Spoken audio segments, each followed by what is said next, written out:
Hello and welcome to the Cardiac Cats YouTube channel. I'm your host Jacob Shorba, and the Jacksonville Jaguars, after truly a game that took place, are now 7-4, second in the division still, but only one game behind the Colts after they fell in Arrowhead earlier today. So we're here to talk about this game that, like I said, it happened. Just craziness, right? And it feels like this is kind of how it goes every time we play the Cardinals. It's always excuse my language, a shit fest. And it sure as heck was that again today. So we're going to definitely get into this. There's plenty to talk about because there was a lot that happened in this game. We'll start with the big conversation, aside from the fact that the Jaguars did win this game, and they are now the 6th seed in the AFC, which is great news. It was a huge game they had to win because you have a lot of teams sitting there at 6-5. But overall, this game was just crazy. Trevor Lawrence, as far as his performance, just literally as all over the place as you could get. You know, you get excited about one play, and then it's like you see one of the dumbest interceptions you've ever seen the next play. Probably being a little too harsh there. It wasn't all on him. Like, we're going to be fair about this once again, because so many people want to either blame it on every other person on the planet, or we have to blame it all on Trevor. There's a lot more, I think, of the former, but in reality, there are mistakes by multiple people on these plays. The fumble at the start of the game, which I thought was an interception, is officially ruled a fumble.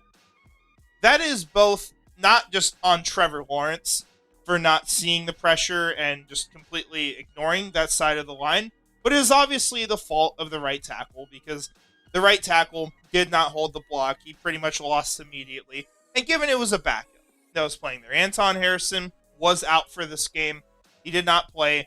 That said, probably should be paying more attention to that side of the line if you've got a player who is probably not much of a starter in the NFL that's playing there.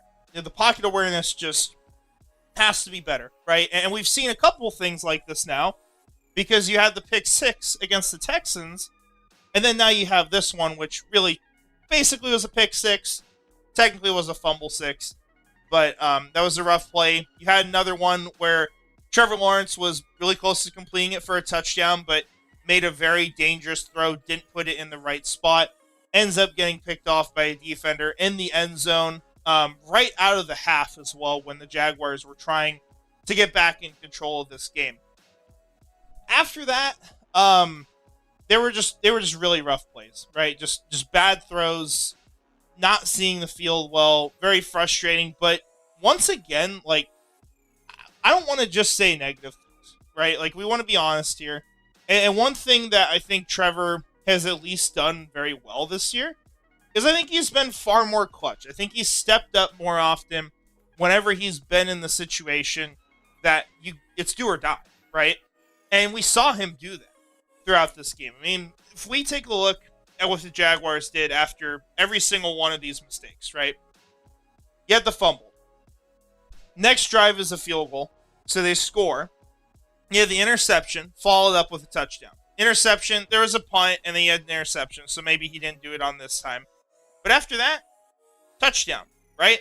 And then you end up going for it on the 4th down. This was a bit of a controversial call, but one I expected. That's the way the Jaguars have rolled. They go for it in those situations. Thought they could put away the game.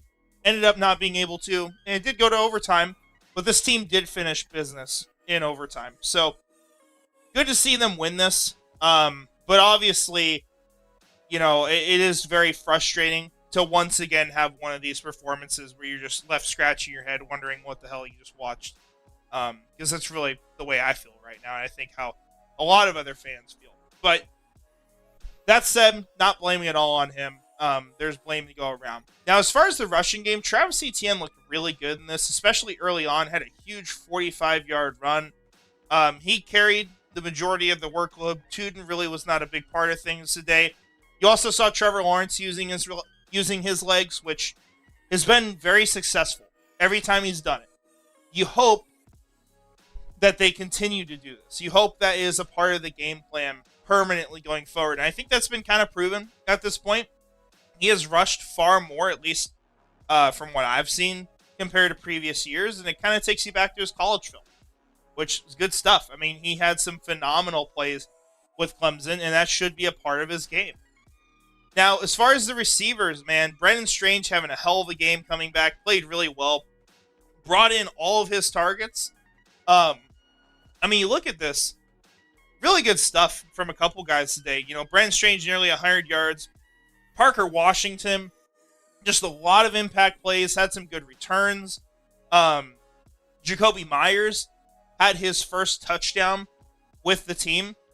Just good stuff from those guys, but obviously not many other people involved here. ETN had some catches. Munt had one. And then Tim Patrick, really rough day. This game could have been a little more over. Sorry, excuse me. Could have been more put out of the way for the Cardinals in overtime if he had looked when Trevor Lawrence was throwing his way. Did not, just ran past the ball, given it was not a perfect throw, but just didn't even try to catch it, didn't even look for it, and kind of put this game in jeopardy for the Jaguars. So, rough day for Tim Patrick. But yeah, that's probably what I'd note on the offensive side of things. As far as the offensive line, there was a little scare with Walker Little at one point. But going to the official grades, Ezra Cleveland, really good day from him. McCarty as well, just one pressure in this. Milam finally getting out there today, only 9 reps, but that's good to see. Definitely want to see him be a part of this team going forward. Van Lanen gave up one. LaQuint Allen, I know, had a rough play as well, but yeah, overall, I thought the offensive line did just fine. Speaking of the defense, they were getting some crap from people early on from what I saw on Twitter. I was a little surprised by that because they played a really good game. I mean, you got to keep in mind that like 14 of these points were off of turnovers. One was a fumble 6. The other was, I guess technically, the Cardinals offense did score it, but it was straight off a turnover pretty much immediately. So it put the defense in bad position. Really, the defense today only allowed about 10 points. I mean, it was a hell of a performance by them against a team that's actually done pretty well in recent weeks with kind of a cast of misfits over there, but it's been working for him. You saw a good performance as well from Andrew Wingard, especially on the final play, helping defense the final pass. You had Antonio Johnson, who's, I feel like, really stepped up recently. He had a good game today. Trying to find him on here. Yeah, he had 5 tackles. He had a sack in this, a tackle for loss, a pass defense. Quarterback hit, obviously, on the sack. Good stuff from him. Overall, I mean, I thought this defense did well. He had sacks, too. I mean, that's something that's kind of eluded them. In total, I mean, how many do you got here? It's 6 on the game. That's good stuff for where they've been. And they did that without Trayvon Walker. So, definitely stuff you like to see on the defensive side. It was not perfect. There were moments that were frustrating. But overall, did they do enough for you to win the game? Yes. I mean, you won this game with 4 turnovers at the quarterback position. Regardless of who you're going to blame it on, the turnovers do get applied to that player. And they were still able to win. So, good stuff for Jacksonville. The playoff picture is getting really, really interesting. And we will take a look at that really quick because there's a lot of teams involved. And it really makes you regret that they lost to the Texans when they did because, I mean, well, you can't change it, but it would be looking a lot better right now and they'd be quite a bit safer.